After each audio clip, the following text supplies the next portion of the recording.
on, SMT Nation? It is your boy, the SMT. We're going to take a look at some action over at the big red carrier, Verizon. They've got a new piece of hardware that's, it's a hotspot, and I think it's the follow-up to a pretty good device that was kind of priced a little bit too high. This one's going to be more competitive, and it's going to have some new features, things that we haven't seen yet come to market for Verizon. So the hardware announcement is a hotspot device that is 5G capable. That means Verizon's coveted 5G ultra-wideband millimeter wave access. So the pricing for this device is $400.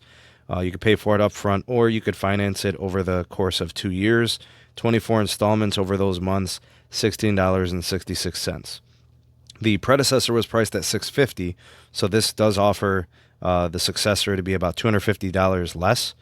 This one obviously is an upgrade in technology from the cellular performance and also the display. So the modem will support sub-6 gigahertz 5G and also the millimeter wave 5G. So that means it will be compatible with future upgrades that come to the network, especially once Verizon does the dynamic spectrum sharing over its new 5G core along with the millimeter wave access. So it will be able to connect up to 30 devices utilizing the proper bandwidth, I'm sure. So the 5G ultra wideband with millimeter wave will obviously create huge capacity potential.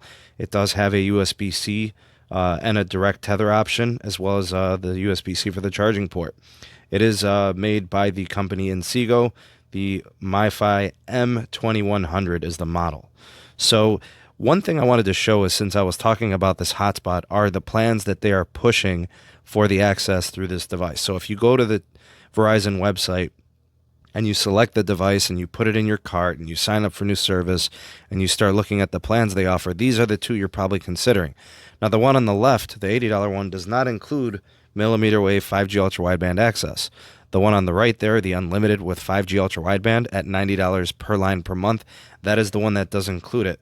There is something there that I don't like, so I want to take a look at this. The cost is not the issue in my estimation. I think that's pretty much what they've been charging for this type of access. But where things get kind of hairy is it says, with a 5G ultra wideband device, this plan includes, and then it lists the following. It says unlimited 5G ultra wideband hotspot data, 50 gigabytes, 4K quality streaming when you're connected to ultra wideband. Then it talks about the 4G LTE unlimited that's included, 15 gigs of LTE data, and then you get deprioed. You get deprioed down to the 3G speeds. And then it says 720p video, unlimited texting. This is kind of weird. I want to take a look at this really important detail too.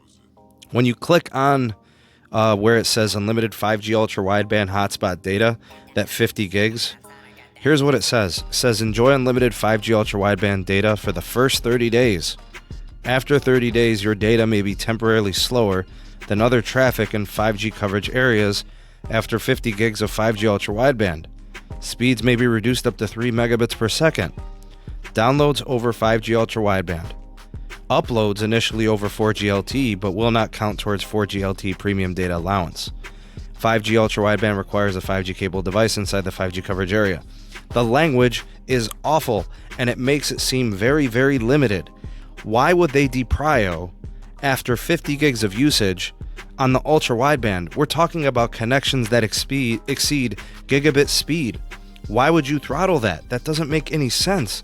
Even the smartphone plans, right, that include the 5G millimeter wave access don't have any limitations whatsoever. I do not understand this. Either Verizon made a mistake in the language, or, this is just horrible. All right, now, we call a spade here. Verizon is messing up. If this is really what their policy is going to be for this device with this access, it does not make sense. Ultra wideband has so much bandwidth and so little traffic on it, there's no way that this would be necessary. I'm going to follow this closely. I may actually reach out to Verizon Care and see if I can figure it out. I do think actually Carlos is going to be getting this device and testing it with the access. So we'll see. We'll do a follow-up on this. Kind of a head scratcher, because if you're connected to 5G ultra wideband, why would you need to be neutered down to 3 megabits per second? That does not make any sense. Sure, over the LTE that makes sense, right? Because there's limited bandwidth, but this essentially is unlimited bandwidth. Does not make any sense. Calling a spade, that's BS from Verizon. And actually, I want to kind of pivot a little bit. I want to take a look at this news. This one coming from Hans Vestberg, the CEO of Verizon. He declared a huge announcement later on today. The announcement coming at 9 p.m. Eastern Time. I've got 3 predictions because we have no clue what this is about, but I feel like I'm one of the big supporters of Verizon when it comes to their technology and their network performance. In the past, I've questioned how they've treated customers. I've questioned their billing and other things, but they seem to have a lot of that fixed, and they've been doing some really good things lately. Here's what I'm predicting for today for this announcement. Number 1, I think we're going to see new 5G mobility markets added. I'm going to go on a limb and say probably at least a dozen or so added. They did say that they wanted to get to about 60 or so markets by the end of this year, and I'm expecting more expansion in current markets. So the current 36 to 39 markets they do have, I'm expecting an accelerated build, so them continuing to build out and then adding new markets as well. This makes sense. We got the iPhone 12 announcement on deck, right, in the upcoming event. Verizon will have at least one model, probably the iPhone 12 Pro Max, that will be ultra-wideband compatible. They're going to want that iPhone to push this service. So I'm thinking that is definitely on deck. New 5G mobility markets, more expansion in current markets. The second piece I think that's going to happen is new fixed 5G, home 5G markets. I think we're going to see probably about a half a dozen or so. They did say they wanted to be at about 10 markets total by the end of this year. I think they're going to be adding a few markets there as well. The holdup has been standards-based hardware from Qualcomm, and it looks like that is ready to go for Q4.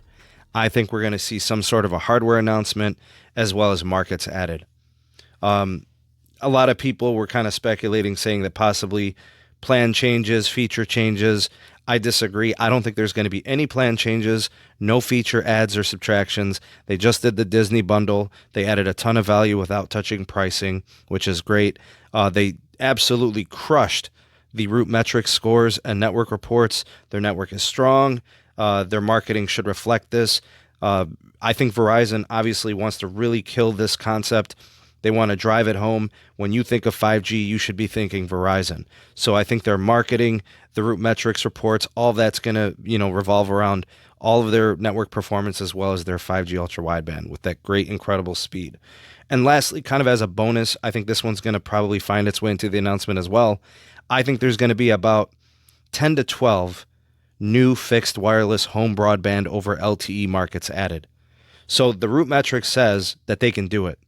Root metrics testing shows that their speeds are as competitive as ever, and they have tons of markets that are very fast. So not only does Verizon have the largest LTE footprint and largest LTE network nationwide, but they're also either the fastest in most markets or second fastest. So maybe this allows them to enable an expansion of that build out. They've got a few markets right now that have that service, kind of, sort of, in like rural America, kind of. We'll see if they expand it. Those are my predictions. What say you? What do you think Hans Vestberg has in store? Do you think it's what I was predicting, or do you think it's something different? Let me know in the comment section below. Let me know what you think of that new Verizon hotspot. Let me know what you think is going on with that plan and those details. Kind of weird. Again, I question it. I don't know. We'll do a follow-up. We'll see if that is indeed the case with the language and the verbiage. I'd like to hope not, but you never know, and you got to call a spade a spade. That's what we do here on the SMT YouTube channel. So drop me a line in the comment section below. The voice of the people, the SMT Nation. Let your voice be heard. Thank you all for taking this opportunity to watch the SMT YouTube channel. If you appreciated this video and found it informative, please do rate this video, give it a thumbs up, share it to all your favorite social media platforms. If you are new, first time here, consider subscribing, activate that bell notification icon so you never miss an upload from the SMT.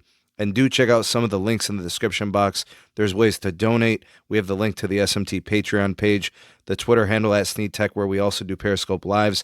And here are some other videos that I did hand select for you all to check out if you're not ready to leave the SMT YouTube channel just yet. Anyways, again, thank you for being here to watch. I am the SMT.